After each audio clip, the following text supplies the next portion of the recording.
बिस्मिल्लाहिर्रहमानिर्रहीम। अस्सलाम वालेकुम। आज हम इसम की कैपेसिटी यानी कि उसकी वसत पर बात करेंगे। उर्दू और इंग्लिश की तरह अरबी में भी इसम मारफा यानी कि प्रॉपर नाउन हर उसका इसम मारफा यानी कि प्रॉपर नाउन हर ख़ास चीज़, जगह या शख्स के नाम को इसम मारफा कहा जाता है। इसी तरह इसम नकरा को कॉमन नाउन कहा जाता है, यानी कि हर आम चीज़ के नाम को इसम नकरा कहा जाएगा। अब ये देखिए, ये किताबुन, अब किताबुन के आखिर पे ये तनवीन बता रही है कि ये इसम नकरा है, यानी कि ये तनवीन किसी भी इसम के आखिर पर जो तनवीन होगी वो इस बात की अलामत होगी कि ये इसम नकरा है। और इसी तरह ये प्रॉपर नाउन देखिए, जब भी किसी इसम के शुरू में अलिफ लाम, जिसको लामुल वसत के लिहाज से इसम को दो हिस्सों में तकसीम किया जाता है, इसम मारफा यानी कि प्रॉपर नाउन। और दूसरी तरफ ये देखिए, किसी भी इसम के शुरू में अलिफ लाम यानी कि लामुल तारीफ़ या मारूफ बिल लाम भी इसको कहा जाता है। अगर ये हो और इसके आखिर में तनवीन की बजाय सिंगल हरकत हो, यानी कि डबल पेश की बजाय एक पेश हो, इसकी हरकत को हल्का कर, तो ये इस बात की अलामत है कि ये इसम मारफा है। तो ये दोनों अस्मा इसम मारफा है। कैसे पता चला? इनकी अलिफ लाम यानी कि लामुल तारीफ़ और इनकी सिंगल हरकत बता रही है कि ये इसम मारफा यानी कि प्रॉपर नाउन है। और यहाँ पर ये देखिए, तनवीन बता रही है कि ये दोनों अस्मा इसम नकरा है, यानी कि ये कॉमन नाउन है। आगे हम डिटेल से इस पर बात करते हैं। जैसे हम इंग्लिश में किसी भी इसम नकरा के आगे आल गाते हैं तो वो इस बात की निशानी होती है कि ये इसम नकरा है। इसी तरह ये इसम नकरा यानी कि कॉमन नाउन है। इसी तरह यहाँ पर अरबी में किसी भी इसम के आखिरी हरफ पर तनवीन हो, चाहे वो पेश की शक्ल में हो, ज़बर की शक्ल में हो या ज़ेर की शक्ल में हो, तो वो इसम नकरा होगी। और जब हम इस तनवीन को ख़त्म करके इसके शुरू में अलिफ लाम यानी कि लामुल तारीफ़ मरूफ बिल लाम लगा देते हैं और इसकी हरकत को सिंगल कर देते हैं, तो ये इसम मारफा बन जाता है। हम इंग्लिश में अ लेटर को हटाकर दाल लगा देते हैं। दाल लगाने से कोई भी नाउन प्रॉपर नाउन हो जाता है। इसी तरह अल लगाने से इसम मारफा बन गया। तो जो नोट करने वाला पॉइंट वो ये है कि कभी भी अल के किसी इसम के शुरू में अल हो तो उसके आखिरी हरफ पर तनवीन नहीं होगी, यानी कि अल और तनवीन कभी भी एक साथ नहीं आते। बिल्कुल ऐसे ही जैसे आ और दा कभी भी किसी नाउन से पहले एक साथ नहीं आते, क्योंकि दा प्रॉपर नाउन की अलामत है और आ कॉमन नाउन का। इसी तरह तनवीन नकरा की निशानी है और अल इसम मारफा की निशानी है। आगे हम मज़ीद डिटेल से देखते हैं कि वो ऐसे और कौन से अस्मा है जो कि इसम मारफा समझे जाते हैं। बिल्कुल ऐसे ही जैसे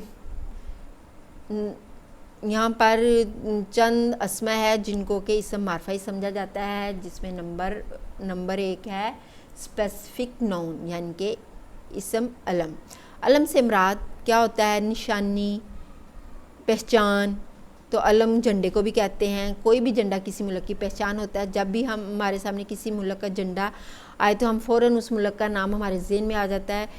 जैसे आप चाइना का झंडा देखें तो फ़ौरन चाइना का नाम आपके ज़हन पे आ जाएगा। जब भी आप पाकिस्तान का झंडा देखें तो फ़ौरन पाकिस्तान का नाम हमारे ज़हन में आता है।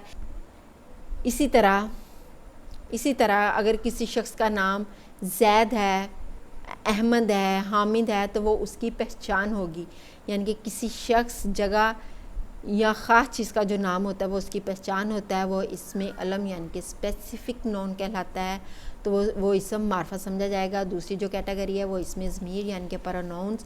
हम उर्दू और इंग्लिश की तरह अरबी के भी इसमें ज़मीर होते हैं। जैसे उर्दू में हम इस्तेमाल करते हैं तुम, मैं, हम, वो। इंग्लिश में ही, शी, दे, यू, वी, आई, ये सब क्या है? प्रोनाउंस है। तो जो अरबी के प्रोनाउंस है वो है हुआ, अंता, नहनु, अना। ये इंशाल्लाह ताला हम डिटेल से आगे पढ़ेंगे, लेकिन अब ये सारे जितने भी इसमें ज़मीर होते हैं वो सब इसमें मारफा समझे जाते हैं। और नेक्स्ट हमारी कैटेगरी है इसमें इशारा यानी कि पॉइंटर्स। वो अस्मा जो कि हम किसी चीज़ की तरफ इशारा करते हुए इस्तेमाल करते हैं, वो तमाम अस्मा इसमें इशारा कहलाते हैं और वो तमाम इसम मारफा होते हैं। ये बिल्कुल ऐसे जैसे हम उर्दू में इसमें इशारे इस्तेमाल करते हैं, ये वो, और इंग्लिश में डैट, दिस। इसी तरह अरबी में भी इसमें इशारा है, हाजा, हाजे ही, जालिका, उलाइका। ये तमाम इसमें इशारा इसमें मारफा समझे जाएंगे। और अगली हमारी कैटेगरी है इसमें मसूल। इसमें मसूल वो इसम होता है जो कि दो जुमलों के दरमियान इस्तेमाल किया जाता है और दो जुमलों को मिलाने में मदद देता है। जैसे कि उर्दू में हम जो लफ्ज़ इस्तेमाल करते हैं और इंग्लिश में हु। इसी तरह अरबी में भी इसमें मसूल है, जैसे अल्लाह जी, अल्लाह ती, अल्लाह जीना। ये तमाम इसम मारफा समझे जाएंगे। और अगली हमारी कैटेगरी जो कि हम पहले पढ़ चुके हैं, मारूफ बिल लाम, यानी कि लामुल तारीफ़। ये हम पहले पढ़ चुके हैं कि जब भी किसी इसम नकरा के शुरू में लामुल तारीफ़ अलिफ लाम साकिन लगा देंगे और उसकी हरकत को हम सिंगल कर देंगे तो वो इसम मारफा बन जाएगा। तो अगली हमारी कैटेगरी है इसमें मुनादा। तमाम इसमें मुनादा को इसमें मारफा समझा जाता है। और एक और हमारी कैटेगरी है कि वो अभी क्योंकि हमने डिस्कस नहीं किया, आपको उसको समझने में मुश्किल होगी, लेकिन आप अपने नोट पे लिख लें कि अगर हमारा मुज़ाफ़ लै मारफा होगा तो हमारा मुज़ाफ़ भी हमेशा मारफा ही होगा। ये तस्मा की कैटेगरीज़ हैं जो कि इसमें मारफा होती हैं, क्योंकि ये ख़ास चीज़ें, ये स्पेसिफिक नेम है। और ये अब मैं अपना लेसन समराइज़ करती हूँ। हमने आज इसम मारफा को समझा। आम तौर पर हर वो इसम नकरा समझा जाएगा जब तक कि उसको मारफा होना साबित ना हो सके। तो इसम नकरा से इसम मारफा बनाने का फार्मूला पहले मैंने बताया आपको। लामुल तारीफ़ यानी कि शुरू में अलिफ लाम लगा दिया, फिर उसके बाद इसम नकरा लिखा और उसकी हरकत को हमने सिंगल कर दिया, यानी कि तनवीन ख़त्म करके उसकी हरकत को हल्का कर दिया। तो इससे बन गए इसम मारफा। ये तमाम अस्मा देखिए इनके आखिर में तनवीन है, ये इस बात की अलामत है कि ये तमाम अस्मा इसम नकरा है। और यहाँ पर देखिए लामुल तारीफ़ हर इसम के आखिर में है और ये इस बात की अलामत है कि ये तमाम अस्मा इसम मारफा है, यानी कि ये कॉमन नाउन है, ये प्रॉपर नाउन है। इस तरह यहाँ पर देखिए इन तमाम अस्मा की तनवीन बता रही है कि ये कॉमन नाउन है और यहाँ पर लामुल तारीफ़ बता रहा है और इनके आखिर में सिंगल हरकत बता रही है कि ये इसम मारफा है। उम्मीद है कि आपको समझ आ गई होगी। आप कुरान मजीद खोलिए, वहाँ पर अस्मा ढूंढिए जिनके आखिर में तनवीन होगी, आप उन्हें इसम नकरा का नाम दीजिए और जिनके शुरू में अल होगा तो वो आप इसम मारफा की लिस्ट में लिखिए। आप खोलिए, प्रैक्टिस कीजिए, इससे आपका कॉन्सेप्ट और ज़्यादा क्लियर होगा और आप कुरान मजीद से जुड़े रहेंगे और कुरान मजीद खुद आपको आस्ता आस्ता समझ में आना शुरू होगा। इसी के साथ मैं इजाज़त चाहती हूँ। अगले लेसन में नए टॉपिक के साथ मिलेंगे। अल्लाह हाफिज़।